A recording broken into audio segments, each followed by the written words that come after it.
जय शनिदेव। आप सभी भक्तों का दिन शुभ और मंगलमयी हो। आज के इस वीडियो में आप सभी श्रवण करेंगे अगहन मास के दूसरा शनिवार की व्रत कथा। शनिवार के दिन व्रत करने से शनि ग्रह का दोष समाप्त हो जाता है। भविष्य में आने वाले शनि के प्रकोप से भी बचा जा सकता है। शनि की साधे साथी और धैया से छुटकारा मिलता है और बिगड़ा काम पूरा होता है। इससे नौकरी और व्यापार में सफलता तो मिलती ही है, साथ ही साथ सुख समृद्धि, मान सम्मान और धन यश की भी प्राप्ति होती है। शनिवार के दिन व्रत रखने से घर में सुख और शांति रहती है। इसके अलावा रोग से भी छुटकारा मिलता है। शनि सिंगापुर मंदिर की पावन कथा। महाराष्ट्र के अहमदनगर जिले में स्थित है। सिंगापुर गांव जिले शनि सिंगापुर के नाम से जाना जाता है। यह गांव हिंदू धर्म के विख्यात शनि देव की वजह से प्रसिद्ध है, क्योंकि इस गांव में शनि देव का चमत्कारी मंदिर स्थित है। आपको शायद यकीन ना हो, लेकिन इस गांव के किसी भी घर या दुकान में दरवाजे नहीं है। कहते हैं कि बीते कुछ समय में गांव अपनी इसी खासियत से देश दुनिया में काफ़ी मशहूर हुआ था। लेकिन यहाँ दरवाज़ा क्यों नहीं प्रयोग किया जाता है? चलिए अब आपको सिंगापुर मंदिर की कहानी बताते हैं, जिसके चलते सिंगापुर गांव में शनि देव की इतनी महिमा बढ़ गई। कहते हैं एक बार इस गांव में काफ़ी बाढ़ आ गई। पानी इतना बढ़ गया कि सब डूबने लगे। लोगों का कहना है कि उस भयंकर बाढ़ के दौरान कोई दैवीय ताकत पानी में बह रही थी। जब पानी का स्तर कुछ कम हुआ तो एक व्यक्ति ने पेड़ की झाड़ पर एक बड़ा सा पत्थर देखा। ऐसा अजीबोगरीब पत्थर उसने अब तक नहीं देखा था। तो लालचवश उसने उस पत्थर को नीचे उतारा और उसे तोड़ने के लिए जैसे ही उसमें कोई नुकीली वस्तु मारी, उस पत्थर में से खून बहने लगा। यह देखकर वह वहाँ से भाग खड़ा हुआ और गांव वापस लौटकर उसने सब लोगों को यह बात बताई। सभी दोबारा उस स्थान पर पहुँचे जहाँ वह पत्थर रखा था। सभी उसे देख भौचक्के रह गए, लेकिन उनकी समझ में यह नहीं आ रहा था कि आखिरकार इस चमत्कारी पत्थर का क्या करें। इसलिए अंततः उन्होंने गांव वापस लौटकर अगले दिन फिर आने का फैसला किया। उसी रात गांव के एक शख्स के सपने में भगवान शनि आए और बोले, मैं शनि देव हूँ, जो पत्थर तुम्हें आज मिला उसे अपने गांव में लाओ और मुझे स्थापित करो। अगली सुबह होते ही उस शख्स ने गांव वालों को सारी बात बताई, जिसके बाद सभी उस पत्थर को उठाने के लिए वापस उसी जगह लौटे। बहुत से लोगों ने प्रयास किया, किंतु वह पत्थर अपनी जगह से 1 इंच भी न हिला। काफ़ी देर तक कोशिश करने के बाद गांव वालों ने यह विचार बनाया कि वापस लौट चलते हैं और कल पत्थर को उठाने के लिए नए तरीके के साथ आएंगे। उस रात फिर से शनिदेव उस शख्स के सपने में आए और उसे यह बता गए कि वह पत्थर कैसे उठाया जा सकता है। उन्होंने बताया कि मैं उस स्थान से तभी हिलूंगा जब मुझे उठाने वाले लोग सगे मामा भांजा के रिश्ते के होंगे। अभी से यह मान्यता है कि इस मंदिर में यदि मामा भांजा दर्शन करने जाए तो अधिक फायदा होता है। इसके बाद पत्थर को उठाकर एक बड़े से मैदान में सूर्य की रोशनी के तले स्थापित किया गया। आज सिंगापुर गांव के शनि सिंगापुर मंदिर में यदि आप जाए तो प्रवेश करने के बाद कुछ आगे चलकर ही आपको खुला मैदान दिखाई देगा। उस जगह के बीचों बीच स्थापित शनि देव जी, वहाँ जाने वाले आस्थावान लोग केसरी रंग के वस्त्र पहनकर ही जाते हैं। कहते हैं मंदिर में कथित तौर पर कोई पुजारी नहीं है, भक्त प्रवेश करके शनि देव जी के दर्शन करके सीधा मंदिर से बाहर निकल जाते हैं। रोजाना शनि देव जी की स्थापित मूर्त पर सरसों के तेल से अभिषेक किया जाता है। मंदिर में आने वाले भक्त अपनी इच्छा अनुसार यहाँ तेल का चढ़ावा भी देते हैं। ऐसी मान्यता भी है कि जो भक्त मंदिर के भीतर जाए वह केवल सामने ही देखता हुआ जाए, उसे पीछे से कोई भी आवाज लगाए तो मुड़कर देखना नहीं है। शनि देव को माथा टेक कर सीधा सीधा बाहर आ जाना है। यदि पीछे मुड़कर देखा तो बुरा प्रभाव होता है। प्रेम से बोलिए शनि भगवान जी की जय। हे शनि भगवान, आपकी कथा कहने वाले, सुनने वाले, हुक्कार भरने वाले सभी भक्तों पर अपनी कृपा सदा सर्वदा बनाए रखना। प्रेम से बोलिए शनि महाराज की जय। कथा। एक समय स्वर्गलोक में सबसे बड़ा कौन के प्रश्न पर 9 ग्रहों में वाद विवाद हो गया। विवाद इतना बढ़ा कि परस्पर भयंकर युद्ध की स्थिति बन गई। निर्णय के लिए सभी देवता देवराज इंद्र के पास पहुंचे और बोले, हे देवराज, आपको निर्णय करना होगा कि हम में से सबसे बड़ा कौन है। देवताओं का प्रश्न सुनकर देवराज इंद्र उलझन में पड़ गए। इंद्र बोले, मैं इस प्रश्न का उत्तर देने में असमर्थ हूं। हम सभी पृथ्वी लोक में उज्जैनी नगरी में राजा विक्रमादित्य के पास चलते हैं। देवराज इंद्र सहित सभी ग्रह देवता उज्जैनी नगरी पहुंचे।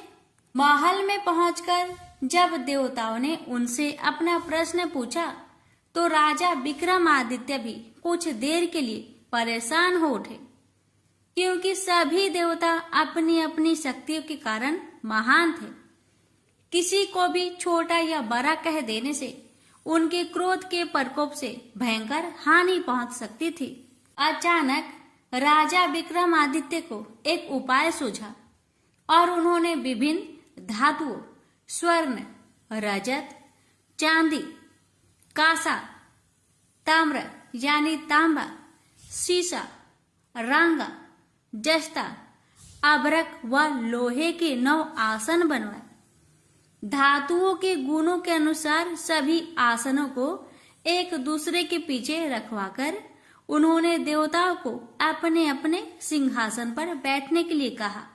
देवताओं के बैठने के बाद राजा विक्रमादित्य ने कहा, आपका निर्णय तो स्वयं हो गया। जो सबसे पहले सिंहासन पर विराजमान है वही सबसे बड़ा है।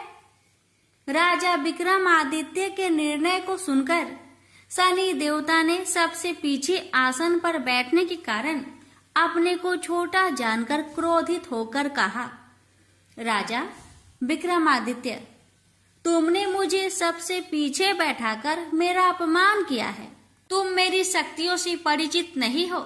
मैं तुम्हारा सर्वनाश कर दूंगा। शनि ने कहा, सूर्य एक राशि पर 1 महीने, चंद्रमा 2.25 दिन, मंगल 1.5 महीने, बुध और शुक्र 1 महीने, बृहस्पति 13 महीने रहते हैं, लेकिन मैं किसी राशि पर 7.5 वर्ष 7.5 तक रहता हूं। बड़े बड़े देवताओं को मैंने अपने प्रकोप से पीड़ित किया है।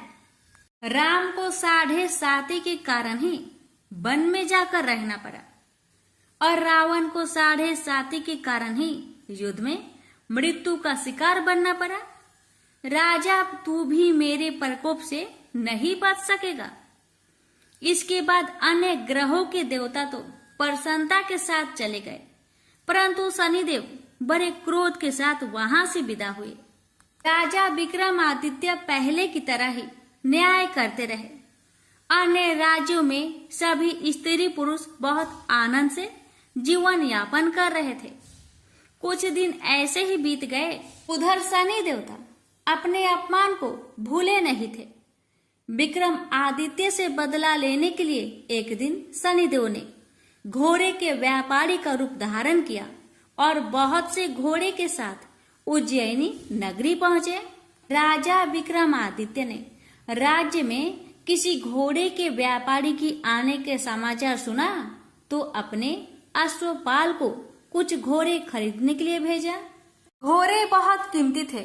तो पाल ने जब वापस लौटकर इस संबंध में बताया तो राजा विक्रम आदित्य ने स्वयं आकर एक सुंदर व शक्तिशाली घोड़े को पसंद किया। घोड़े की चाल देखने के लिए राजा उस घोड़े पर सवार हुए तो वह घोड़ा बिजली की गति से दौड़ पड़ा। तेजी से दौड़ता घोड़ा राजा को दूर एक जंगल में ले गया और फिर राजा को वहां गिराकर जंगल में कहीं गायब हो गया। राजा अपने नगर को लौटने के लिए जंगल में भटकने लगा, लेकिन उन्हें लौटने का कोई रास्ता नहीं मिला। राजा को भूख प्यास लगाई। बहुत घूमने पर उसे एक चरवाहा मिला। राजा ने उससे पानी मांगा। पानी पीकर राजा ने उस चरवाहे को अपनी अंगूठी दे दी। फिर उससे रास्ता पूछकर वह जंगल से निकलकर पास के नगर में पहुंचा। राजा ने एक सेठ की दुकान पर बैठकर कुछ देर आराम किया। उस सेठ ने राजा से बातचीत की तो राजा ने उसे बताया कि मैं उज्जैनी नगरी से आया हूँ।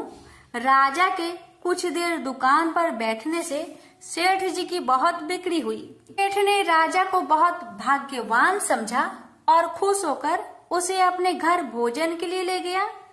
सेठ के घर में सोने का एक हार खूंटी पर लटका हुआ था। राजा को उस कमरे में छोड़कर सेठ कुछ देर के लिए बाहर गया।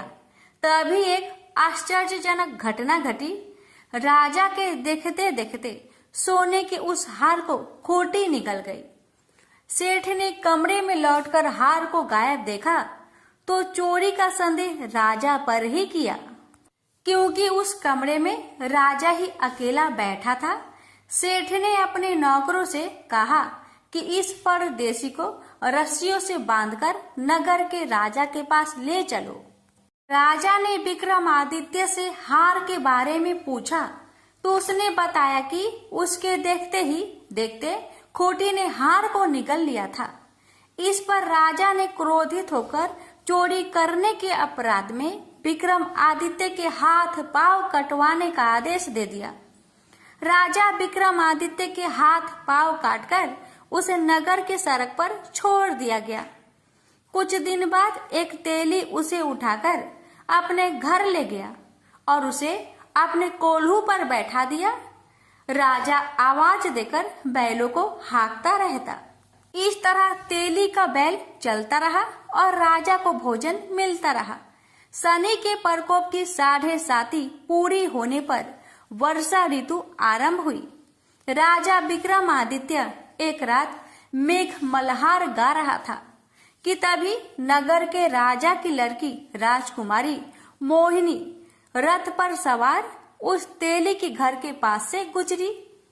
उसने मेघ मल्हार सुना तो उसे बहुत अच्छा लगा और दासी को भेजकर गाने वाले को बुला लाने को कहा।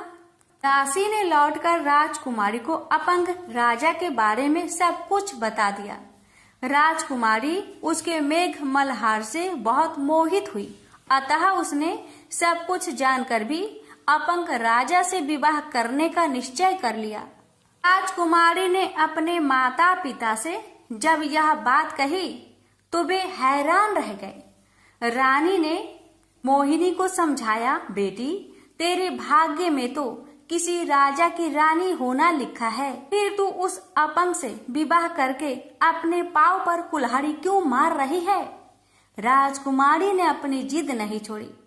अपनी जिद पूरी करने के लिए उसने भोजन करना छोड़ दिया और प्राण त्याग देने का निश्चय कर लिया। आखिर राजा रानी को विवश होकर अपंग विक्रमादित्य से राजकुमारी का विवाह करना पड़ा।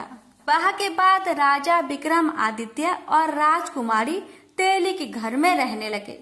उस रात स्वप्न में शनिदेव ने राजा से कहा, राजा तुमने मेरा प्रकोप देख लिया। मैंने तुम्हें अपने अपमान का दंड दिया है। राजा ने शनिदेव से क्षमा करने को कहा और प्रार्थना की हे शनिदेव, आपने जितना दुख मुझे दिया है अन्य किसी को न देना। शनिदेव ने कुछ सोचकर कहा, राजा, मैं तुम्हारी प्रार्थना स्वीकार करता हूँ। जो कोई स्त्री पुरुष मेरी पूजा करेगा, शनिवार को व्रत करके मेरी व्रत कथा सुनेगा, उस पर मेरी अनुकंपा बनी रहेगी। प्रातः काल राजा विक्रमादित्य की नींद खुली तो अपने हाथ पांव देखकर राजा को बहुत खुशी हुई। उसने मन ही मन शनिदेव को प्रणाम किया। राजकुमारी भी राजा के हाथ पांव सही सलामत देखकर आश्चर्य में डूब गई। राजा विक्रमादित्य ने अपना परिचय देते हुए शनिदेव के प्रकोप की सारी कहानी सुनाई। सेठ को जब इस बात का पता चला तो दौड़ता हुआ तेली के घर पहुंचा और राजा के चरणों में गिरकर क्षमा मांगने लगा। राजा ने उसे क्षमा कर दिया क्योंकि यह सब तो शनिदेव के प्रकोप के कारण हुआ था। सेठ राजा को अपने घर ले गया और उसे भोजन कराया। भोजन कराते समय वहां एक आश्चर्यजनक घटना घटी। सबके देखते देखते उस खूंटी ने हार उगल दिया। सेठ जी ने अपनी बेटी का विवाह भी राजा के साथ कर दिया और बहुत से स्वर्ण आभूषण, धन आदि देकर राजा को विदा किया। राजा विक्रमादित्य राजकुमारी मोहिनी और सेठ की बेटी के साथ उज्जैनी पहुंचे तो नगर वासियों ने हर्ष से उनका स्वागत किया। अगले दिन राजा विक्रमादित्य ने पूरे राज्य में घोषणा कराई कि शनिदेव सब देवों में सर्वश्रेष्ठ है। प्रत्येक स्त्री पुरुष शनिवार को उनका व्रत करे और व्रत कथा अवश्य सुने। राजा विक्रमादित्य की घोषणा से शनिदेव बहुत प्रसन्न हुए। शनिवार का व्रत करने और व्रत कथा सुनने के कारण सभी लोगों की मनोकामनाएं शनिदेव की अनुकंपा से पूरी होने लगी। सभी लोग आनंद पूर्वक रहने लगे। प्रेम से बोलिए शनि महाराज की जय हो। एक ब्राह्मण को सपने में नीली घोड़ी पर नीली कपड़े पहने एक आदमी दिखाई देता था और कहता है, हे ब्राह्मण देवता, मैं तेरे लगूंगा। ब्राह्मण घबरा कर उठ गया। अगले दिन यही सपना उसे फिर आता है। यह सपना उसे रोज आने लगा। वह परेशान हो गया और चिंता के मारे दुबला होने लगा। उसकी पत्नी ने कारण पूछा तो उसने सपने के बारे में बताया। ब्राह्मणी बोली, वे अवश्य ही शनि महाराज होंगे। आपकी बार दिखे तो कहना लग जाओ, पर सवा पहर से ज्यादा मत लगना। उस दिन सपने आने पर ब्राह्मण ने कहा, लग जाओ, पर कितने समय के लिए लगोगे? शनि जी बोले, 7.5 वर्ष का लगूंगा। ब्राह्मण ने कहा, क्षमा करे शनि जी, इतना भारी तो मुझसे झेला नहीं जाएगा। तब शनि जी बोले, तो 5 वर्ष का लग जाऊंगा। ब्राह्मण बोला, यह भी मेरे लिए ज्यादा है। शनि जी बोले, 2.5 साल का लग जाऊं। ब्राह्मण ने मना किया तो शनि जी कहने लगे, सवा पहर का तो लगूंगा ही, इतना तो कोढ़ी कलंगी भिखारी के भी लग जाता हूँ। तब ब्राह्मण ने कहा, ठीक है। ब्राह्मण को सवा पहर की शनि की दशा लग गई। ब्राह्मण ने नींद से जागकर ब्राह्मण से कहा, मेरे सवा पहर शनि की दशा लग गई है, इसलिए मैं जंगल में जाकर यह समय बिताऊंगा। मेरे लिए खाने पीने का सामान बांध दे। मेरे पीछे से किसी से लड़ाई झगड़ा ना हो, इसका ध्यान रखना। ज्यादातर घर में ही रहना। बच्चों का भी ध्यान रखना।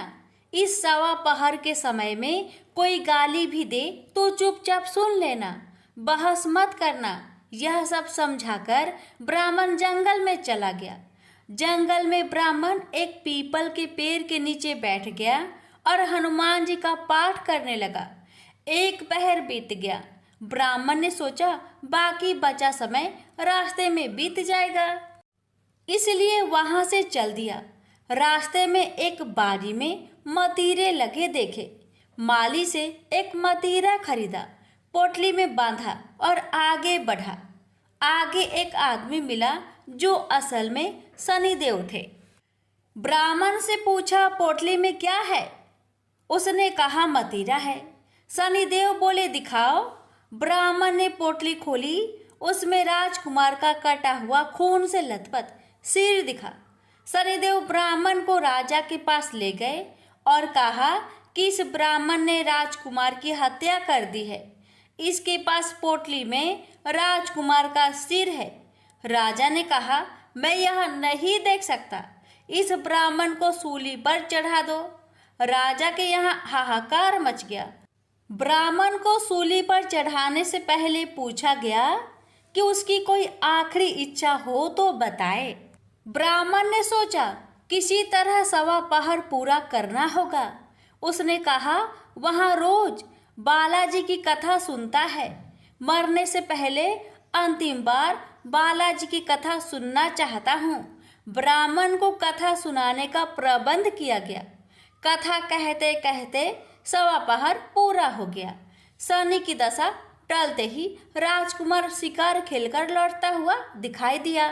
राजकुमार को आता देख राजा बहुत खुश हुआ, लेकिन उसे निर्दोष ब्राह्मण की हत्या का दोष लगने का डर सताने लगा।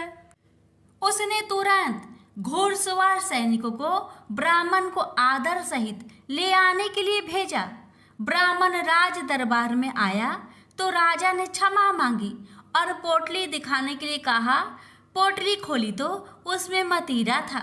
राजा ने इन सब के बारे में पूछा तो ब्राह्मण ने बताया, मुझे 1.25 पहर की शनिचर की दशा लगी थी, इस कारण यह सब तमाशा हुआ। राजा ने पूछा, यह दशा कैसे टलती है? ब्राह्मण बोला, राजा, यह सेठ के लगे तो काला हाथी या काला घोड़ा दान करे, गरीब के लगे तो पीपल की पूजा करे तब बोले, साचा शनिचर कहिए, जाके पाओ सदा ही पढ़िए।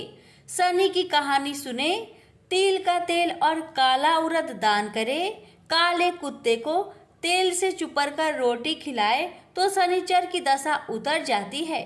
राजा ने उसे मदिरा वापस दे दिया। घर आकर ब्राह्मण ने मदिरा काटा तो उसमें बीज की जगह हीरे मोती निकले। ब्राह्मण ने पूछा, यह कहाँ से लाए? आप तो कह रहे थे कि शनि की दशा लगी है। ब्राह्मण ने कहा, जब दशा लगी थी तो यही मदिरा राजकुमार का सिर बन गया था। उतरती दशा के शनि जी निहाल कर गए।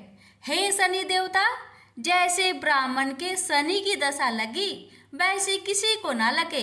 प्रेम से बोलिए शनि देव की जय।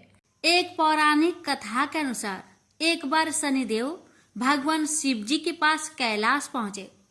शिव जी को प्रणाम करके उन्हें ज्ञात करवाया कि प्रभु, कल से मैं आपकी राशि में आने वाला हूँ और मेरी वक्र दृष्टि आप पर पड़ने वाली है। शनिदेव जी की बात सुनकर भगवान अबाक रह गए और मंद मंद मुस्कुराकर कहा, हे शनिदेव, आपकी वक्र दृष्टि कितने समय तक मुझ पर रहेगी? तब शनिदेव ने कहा कि प्रभु, कल 1.25 पहर के लिए ही आप पर मेरी वक्र दृष्टि रहेगी। यह सुनकर भगवान भोलेनाथ शनिदेव की वक्र दृष्टि से बचने का उपाय सोचने में लग गए और अगले ही दिन वे धरती लोक पर पधारे और एक हाथी का रूप धारण कर लिया ताकि शनिदेव की वक्र दृष्टि से बचा जा सके। भगवान शंकर को हाथी के रूप में 1.25 पहर तक का समय व्यतीत होने पर शिव जी ने सोचा, अब सारा दिन व्यतीत हो चुका है और शनिदेव की वक्र दृष्टि का उन पर कोई भी प्रभाव नहीं हो पाया। तब भगवान शिव पुनः कैलाश वापस लौट गए। भगवान शंकर अति प्रसन्न मुद्रा में कैलाश पहुंचे तो उन्होंने वहां पर शनिदेव को उनका इंतजार करते हुए पाया। शंकर जी को देखकर शनिदेव ने प्रणाम किया। शंकर जी ने कहा, हे शनिदेव, आपकी वक्र दृष्टि का मुझ पर कोई भी नकारात्मक प्रभाव नहीं पड़ा। यह सुनकर शनिदेव मुस्कुराए और कहा कि मेरी वक्र दृष्टि से कोई भी नहीं बच सकता, चाहे कोई भी क्यों न हो। तब शनिदेव ने कहा, हे प्रभु, मेरी ही दृष्टि के प्रभाव से आपको सवा पहर के लिए देव योनि को त्याग कर पशु योनि में जाना पड़ा। यही मेरी वक्र दृष्टि का आप पर प्रभाव था। शनिदेव की न्याय प्रियता को देखकर भगवान शिव जी अति प्रसन्न हुए। वह शनिदेव को सूर्य से भी ज्यादा प्रतापी होने का वरदान दे दिया। प्रेम से बोलिए शनि भगवान जी की जय। हर हर महादेव। पार्वती जब भी अपने पति शिव के साथ दूसरे देवताओं के निवास स्थान पर जाती और वहां उनके सजे धजे सुंदर भवनों को देखती तो उन्हें बड़ी हीनता का बोध होता। वो यह महसूस करती कि हमसे छोटे छोटे देवताओं के पास भी बड़े बड़े भव्य भवन हैं, लेकिन हमारे पास कुछ भी नहीं। कहने को मैं आदिदेव शिव की पत्नी हूँ, लेकिन रहने के लिए मिली है कैलाश पर्वत की कंदराएं और पहनने के लिए वल्कल। किसी उचित आवास के अभाव में मैं अन्य सुख सुविधाओं का भी उपभोग नहीं कर सकती। एक दिन पार्वती ने अपने मन की यह व्यथा अपने पति शिव से कही। सुनकर शिव मुस्कुराए, फिर बोले, इसमें हीनता की कोई बात नहीं है देवी। प्रत्येक व्यक्ति की अपनी अपनी जीवन शैली होती है। हमारी जीवन शैली यही है। हम अपनी इस शैली को हीन क्यों समझे? अन्य देवगण प्राकृतिक से बहुत दूर है, जबकि हम प्राकृतिक की गोद में निवास करते हैं। यह तो हमारे लिए गौरव की बात है, हीनता की नहीं।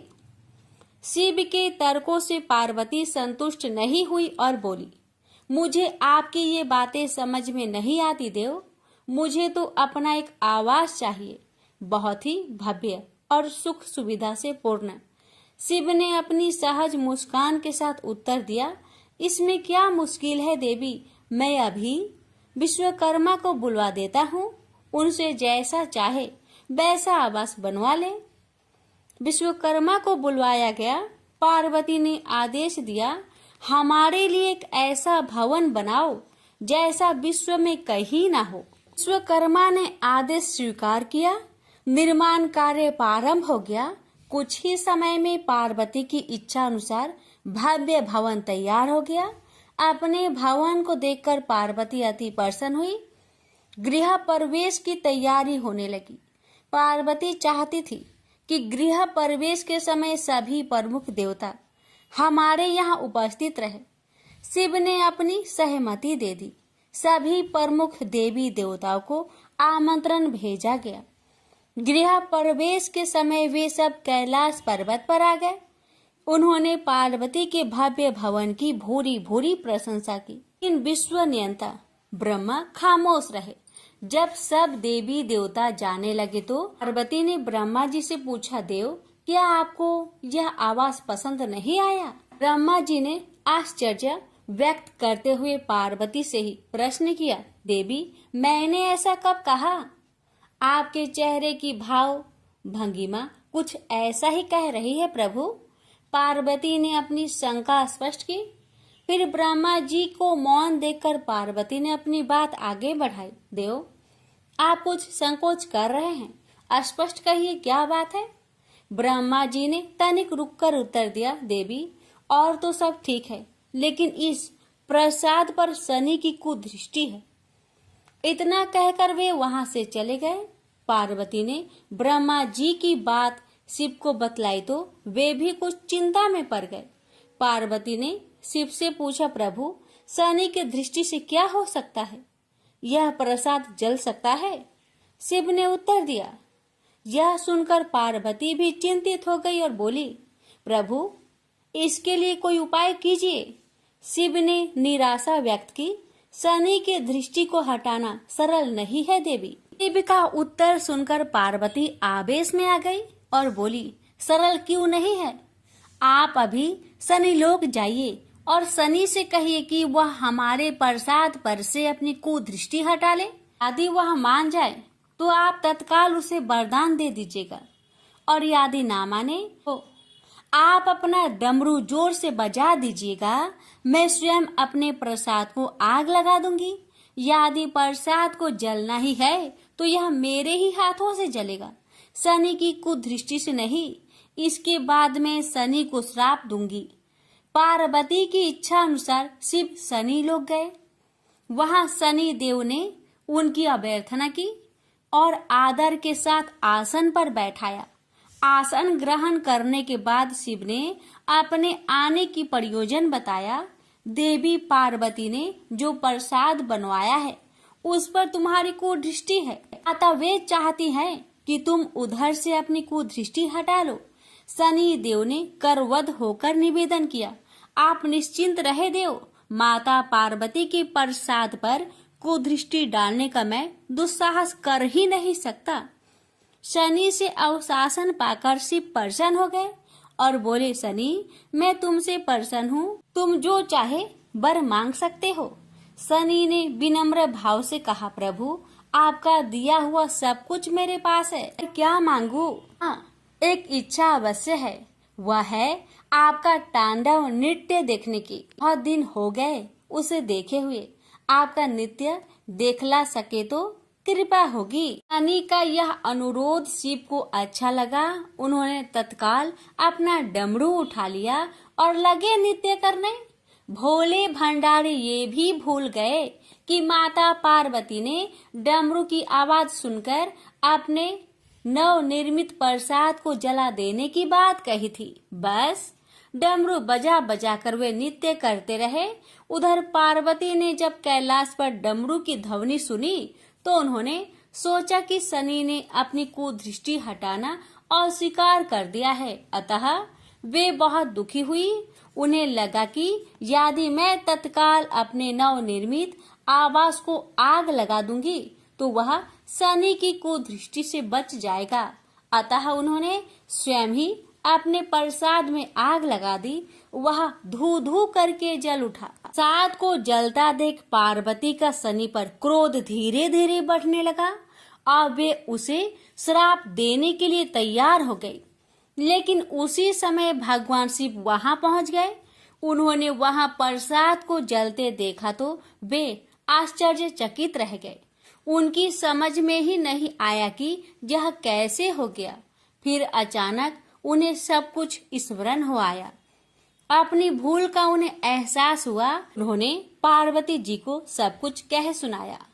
सच्चाई जानकर पार्वती को भी अपनी जल्दबाजी पर दुख हुआ। अब शनि को श्राप देने का कोई अर्थ नहीं था। प्रत्यक्षतः उसका कहीं कोई अपराध नहीं था।